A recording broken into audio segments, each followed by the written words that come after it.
Bien-aimés, nous triomphons lorsque nous prions. Et c'est pour cela que nous allons encore prier sur des promesses divines, nous tenant fermement sur le rocher des âges, proclamant, réclamant les promesses de celui qui n'est pas un homme pour mentir, ni le fils de l'homme pour se repentir. Dans Romains chapitre 5, verset 17, oh, nous avons la grâce d'une grande bénédiction.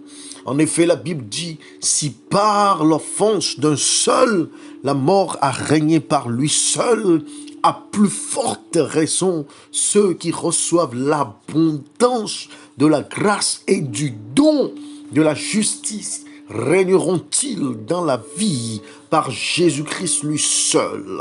Par Jésus-Christ lui seul, nous recevons l'abondance de la grâce. Et non seulement la grâce, mais le don de la justice pour régner dans la vie par Jésus-Christ. Bien-aimés, nous avons besoin de cette vie en Jésus-Christ. En effet, dans Jean chapitre 10, verset 10, Jésus lui-même nous dit, le voleur ne vient que pour dérober et égorger et détruire. Moi, je suis venu afin que les brebis aient la vie et qu'elles soient dans l'abondance. Oh oui, nous devons recevoir cette abondance en Jésus-Christ seul. Nous devons recevoir cette abondance dans la justice de Jésus-Christ. Nous devons recevoir cette abondance dans la grâce de Jésus-Christ. Dans 1 Jean, chapitre 1, verset 7, la Bible nous révèle, mais si nous marchons dans la lumière, comme il est lui-même dans la lumière, nous sommes mutuellement en communion. Et le sang de Jésus, son Fils, nous purifie de tout péché. Oui, nous recevons la grâce de Jésus-Christ, la justice de Jésus-Christ en abondance pour marcher dans sa lumière, comme il est lui-même lumière, pour rester en communion avec lui. Et pour que nous puissions pratiquer, la vérité, afin que nous puissions marcher en étant purifiés de tout péché par le sang de Jésus, car ce sont nos péchés qui nous séparent de lui, qui érigent une barrière entre lui et nous. Ainsi nous sommes sauvés, nous sommes délivrés. Oh, cette barrière est brisée, renversée par le sang de Jésus-Christ. Alléluia. Oh oui, dans 2 Corinthiens chapitre 5, verset 21, Paul lui-même nous fait cette révélation. Celui qui n'a point connu le péché, il l'a fait devenir péché pour nous, afin que nous devenions en lui justice de Dieu. Oh, par la grâce de Jésus-Christ, qui n'a point connu le péché et qui a été fait péché pour nous, nous devenons en Jésus-Christ lui-même justice de Dieu. Ainsi, nous sommes justifiés, nous sommes pardonnés. Oh oui, nous ne sommes plus liés, nous ne sommes plus emprisonnés, nous ne sommes plus esclaves du péché du diable. Mais nous vivons, nous marchons, oh oui, nous triomphons dans la justice divine. Alléluia. Oh, c'est pour cela que nous pouvons dire, oh, selon cette merveilleuse promesse que nous trouvons dans Deutéronome chapitre 28, verset 13, l'Éternel fera de nous la tête et non la queue. Nous serons toujours en haut et nous ne serons jamais en bas.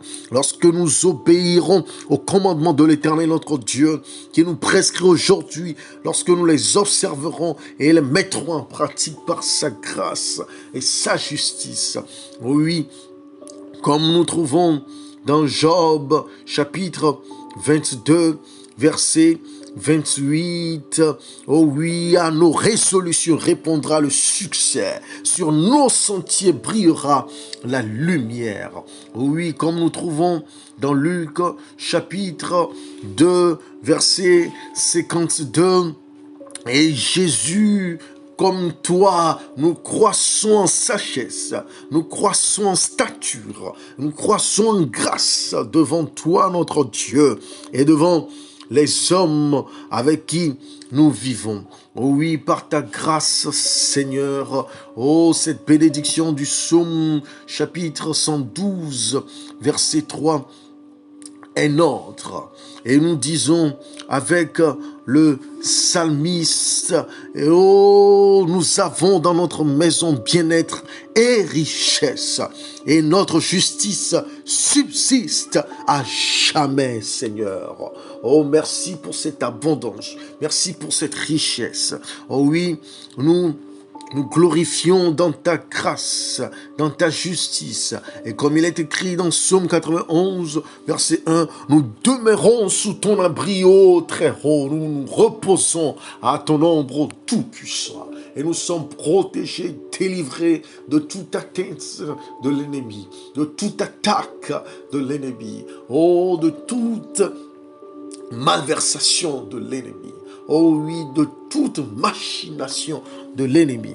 Oh, comme nous le trouvons au verset 10, aucun malheur ne nous arrivera, aucun fléau n'approchera de notre tente. Oh, nous nous glorifions dans ta délivrance, Seigneur. Et comme au verset 16, tu nous rassasieras de longs jours et tu nous feras voir ton salut. Oh, nos vies ne seront pas écourtées subitement, mais tu nous rassasieras de longs jours pour voir ta grâce et proclamer ta justice.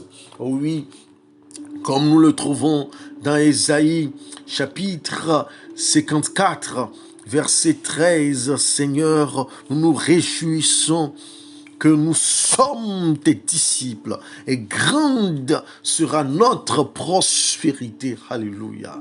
Oh oui, comme nous le trouvons dans Éphésiens chapitre 3, verset 16, Seigneur, nous nous glorifions que tu nous as donné selon la richesse de ta gloire, d'être puissamment fortifiés par ton esprit dans l'homme intérieur. Ainsi tout découragement, ainsi tout désespoir, ainsi toute anxiété, tout souci, toute dépression, oh, ainsi tout malheur, tout désastre, toute tristesse est détruit dans notre vie, fortifié par ton esprit même. Et comme toi-même tu l'as proclamé dans Matthieu chapitre 5, verset 44, Seigneur, oh, nous aimons nos ennemis, nous bénissons ceux qui nous maudissent. Oh, nous faisons du bien à ceux qui nous haïssent et nous prions pour ceux qui nous maltraitent et qui nous persécutent. Car nous avons tout reçu de toi, car nous avons tout en toi. Oh, nous sommes mis au large, comme tu nous l'as promis dans Nombre, chapitre 6, versets 24 et 26. Oh, toi, Éternel, tu nous bénis. Oh, toi, l'Éternel, tu nous gardes. Toi, l'Éternel, tu fais luire ta face sur nous et tu nous accordes ta grâce. Toi, l'Éternel, tu tournes ta face vers nous et tu nous donnes ta paix. Ta paix dans l'inquiétude, ta paix dans les chaos, ta paix dans nos foyers, ta paix dans nos entreprises, ta paix dans nos lieux d'études, ta paix dans nos pays, ta paix dans notre cœur, ta paix dans notre esprit. Oh Seigneur, comme tu as béni Manassé, Ephraïm, comme nous pouvons le lire dans Genèse chapitre 48, verset 20, nous plaidons aussi pour cette bénédiction. Car le jour-là, oh, ils étaient bénis en disant, c'est par toi qu'Israël bénira, en disant que Dieu te traite comme Ephraïm et comme Manassé. Et Seigneur, comme cela a été dit d'eux, que cela soit dit aussi de nous. Que quelqu'un dise que notre Dieu te bénisse comme il nous a bénis. Que notre Dieu te traite comme il nous a traités. Que ta faveur soit visible dans notre vie. Oh, que ta bénédiction soit palpable dans notre vie. Oh, que ta main soit concrète dans notre vie. Oh Seigneur, comme tu l'as révélé dans Deutéronome chapitre 33, verset 23. Oh oui, rassasie-nous de faveur, comble-nous de tes bénédictions éternelles, afin que nous puissions prendre possession de l'Occident et du Midi, de tout territoire, oh, de tout lieu, de toute grâce, de toute fortune. Seigneur, commande ta bénédiction sur nos vies. Oh, comme toi-même tu l'as dit dans Matthieu, chapitre 16, verset 17, Seigneur, nous voudrions bien que ce ne soit pas des révélations de chair et de sang que nous ayons, mais des révélations de toi-même.